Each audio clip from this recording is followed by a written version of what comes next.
পিউ রান্নাঘরে আপনাদের স্বাগত। আজকে বানাবো আমি গার্লিক চিকেন। গার্লিক চিকেন বানানোর জন্য ফার্স্টে চিকেনটাকে ভালো করে ধুয়ে ভিনিগার মাখিয়ে 8 ঘন্টার জন্য রেডি করে রেখেছিলাম। 8 ঘন্টা বাদে আমি ওর মধ্যে 2টো ডিম ভেঙে দিয়ে দিলাম। তারপরে দেবো 2 টেবিল চামচ নুন দেওয়ার পর 1 টেবিল চামচ সয়া সস। তারপর দেবো কর্নফ্লাওয়ার। একটা মিক্সির বাটিতে মশলাটা রেডি করার জন্যে আদা রসুন আর লঙ্কা ওটাকে দেবো ওই চিকেনটার মধ্যে এটা দিয়ে দিলাম। দেওয়ার পরে অল্প একটু গোলমরিচ দিয়েছিলাম, গোলমরিচটা স্কিপ করে গেছিলাম। ভালো করে ম্যারিনেট করে রেখে দেবো 8 ঘন্টার জন্য। একটা পাত্রে সাদা তেলটা গরম হয়ে গেলে ওর একে একে সব চিকেনগুলোকে আমি ছেড়ে দেবো।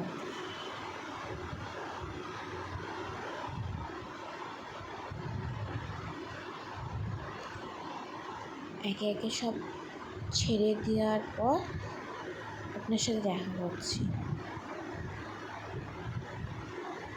কড়াইয়ের মধ্যে সব চিকেনগুলোকে ছেড়ে দেওয়া হয়ে গেছে, ভেজেও নিয়েছি। আর একটা বাটির মধ্যে ওটাকে সসটা দেওয়ার জন্য আমি সসটা রেডি করব। 2 টেবিল চামচ আমি টমেটো সস দিলাম, তারপর দিলাম চিলি সস, তারপর দিলাম সয়া সস। ভালো করে মিক্স করে নেব। ওই তেলের মধ্যে আমি দিলাম রসুন কুচি। যেহেতু গার্লিক চিকেন ওই জন্য বেশি করেই রসুন দিয়েছি। ভালো করে তেলে নেড়ে নেবো। নেড়ে নেওয়ার পর দেবো আদা কুচিটাকেও তেলে নেড়ে নেবো। তেলে নেড়ে নেওয়ার পর দেবো একে একে সব পেঁয়াজগুলোকে দিয়ে দেবো।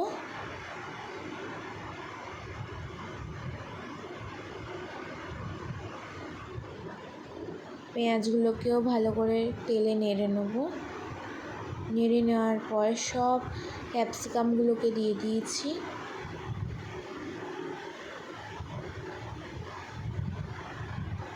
ক্যাপসিকাম দেওয়ার পর অল্প একটু দেবো টমেটো কুচি। যেহেতু টমেটো সস দেওয়া ওর জন্য বেশি দিইনি, টমেটো কুচি অল্পই দিয়েছি। তারপর দিলাম লঙ্কা কুচি, কাঁচা লঙ্কা। তারপর ওই যে সসটাকে রেডি করে রেখেছিলাম সেই সসটা দিয়ে দিলাম। এবার ভালো করে ওগুলোর সাথে মিশিয়ে নেব। মিশিয়ে নেওয়ার পর ওই একে একে সব চিকেনগুলোকে ছেড়ে দিলাম। ওর সাথে চিকেনগুলোকে ভালো করে মিক্স করতে হবে। মেশানোর পর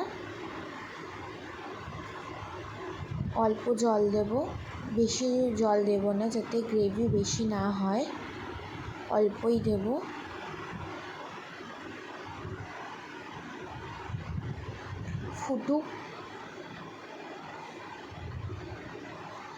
ফোটানোর পর কর্নফ্লাওয়ার একটা পাত্রে গুলে রেখেছিলাম, সেটা স্কিপ করে গেছি দেখাতে, ওইটা আমি দিয়ে দেবো এর মধ্যে।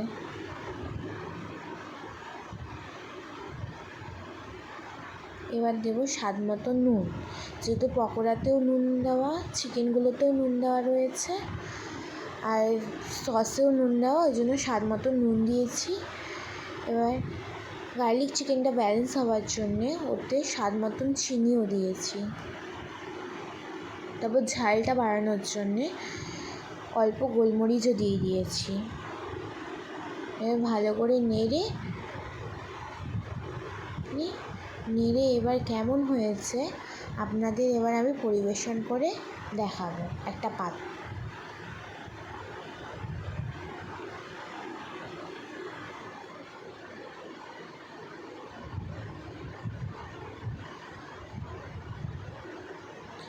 যদি ভালো লাগে like, comment, share and subscribe করে দেবেন।